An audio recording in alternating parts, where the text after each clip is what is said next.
Hi, I'm Jerry Wise, and I'm a therapist at Family Tree Counseling Associates in Carmel, Indiana. And I thank you for joining me today. This video is entitled, Marriage, Falling Out of Love and Into Reality. The author Sam Keen writes, and I quote, "If you consider marriage a lifelong romance, you're certain to be disillusioned. The shallowest of complaints is that marriage destroys romance. Of course it does. Marriage is designed to allow two people to fall out of love and into reality." Today in the United States, the divorce rate runs at about 40 or 50%. And for second marriages, it's about 60%. I wonder if this might say something about our expectations. I wonder if we have some misconceptions about marriage.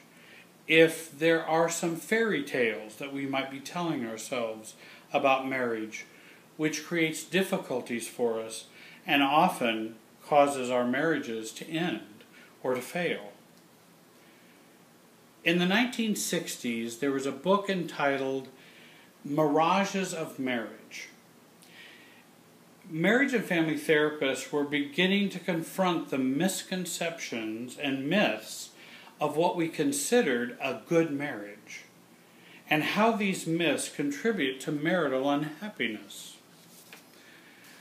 We began to see how those misconceptions, often unspoken, were the drivers of relationships, and that the more those misconceptions and concepts of the good marriage continued to dynamize marriages, the more unhappy people became. We all have our own ideas about what the good marriage is. What's yours? Have you talked to your spouse about it? Could you write down your conceptions of marriage or your understandings of what a good marriage is? Often, we many times can't do either, or have not done either. Often our conceptions are unconscious, and we may not be aware of what drives us and how we measure our marriage and what we expect from our relationship. Often marriages suffer from the clashing of two different views of the good marriage. Suzanne believes that a good marriage occurs when her husband wants to be around her and no one else. He has no other friends, male or female, and that he will always want to be with her and always go with her to any activity she's arranged for them. On the other hand, Antoine believes that a good marriage involves having sex every other day, even when they now have 2 kids together that are under 5 years old. And he believes that a good marriage occurs when Suzanne takes care of everything in the house outside of working a 40-hour week away from the home. So where do we get our expectations or our concepts of a good marriage? Or where do we get our expectations of marriage? I believe there are 2 sources.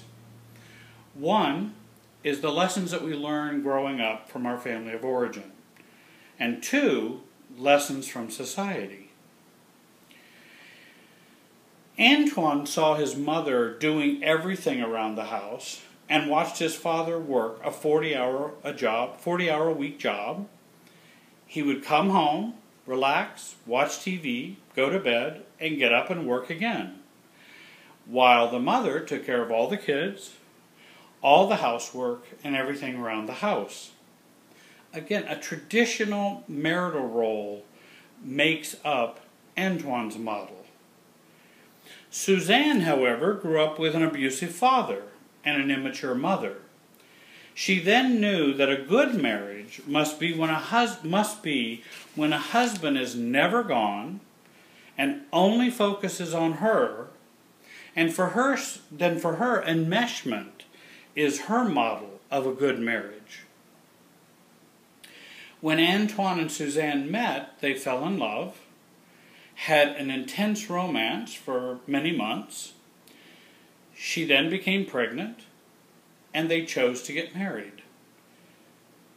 The romance wore off, and the good marriage expectations began to kick in. They slowly became more and more unhappy in their relationship. However, they actually did care about one another and could actually enjoy spending time together. But even with this reality, other dynamics and pressures began to kick in, and they were headed for divorce. So how do couples who really do love each other, who really enjoy spending time together, lose all of those positive feelings that they had in the beginning? As I said in my first quote, romance is destined to die so reality can set in. Working out the reality part of our relationship is the real work. The good news, it can be the best work and provide the most rewards. Romantic love is only so thick. Actually, it's very thin. Reality love is very thick and rich and fulfilling and satisfying. So how do Antoine and Suzanne make a transition from romantic love to reality love? I think there are 4 steps. 1 is uncovering. The 2nd, learning and healing. The 3rd, choosing yourself and choosing your partner. The 4th, marrying your partner every day. So what does uncovering mean?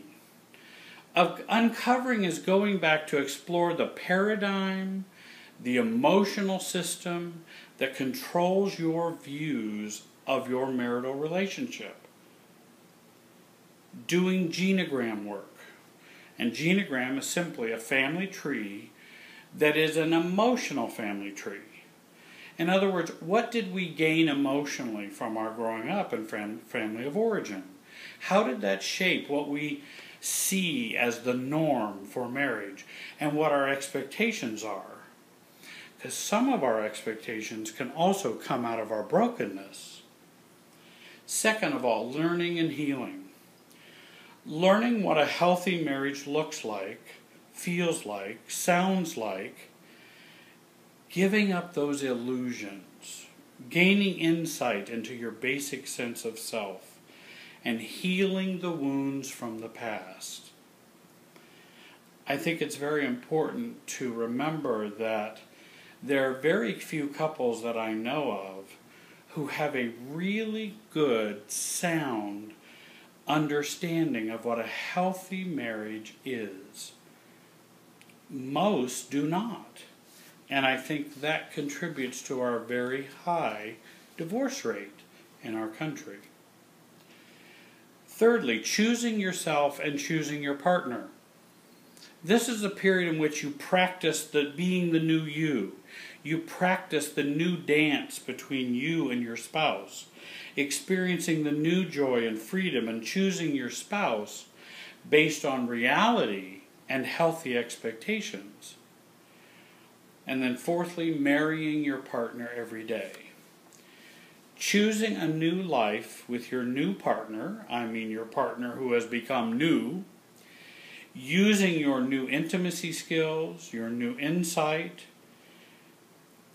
your new changes in your basic sense of self, to renew your marriage and build a life together based on increased awareness, increased healthy marital expectations, and increased self-esteem and self-knowledge.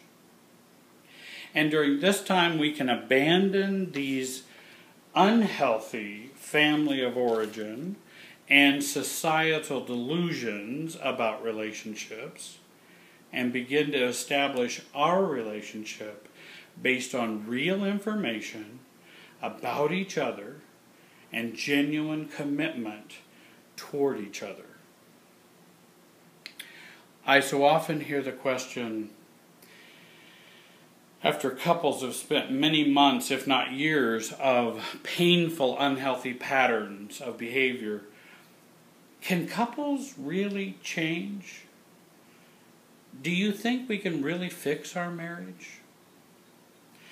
Well, after 34 years of working with couples, I can definitely say yes. I see it every week. At Family Tree here, we see it time and time again. Give me a call at 317-919-6264 and find out if you can renew or restore your marriage. You can find me at www.familytreecounseling.com, and I want to thank you for listening today.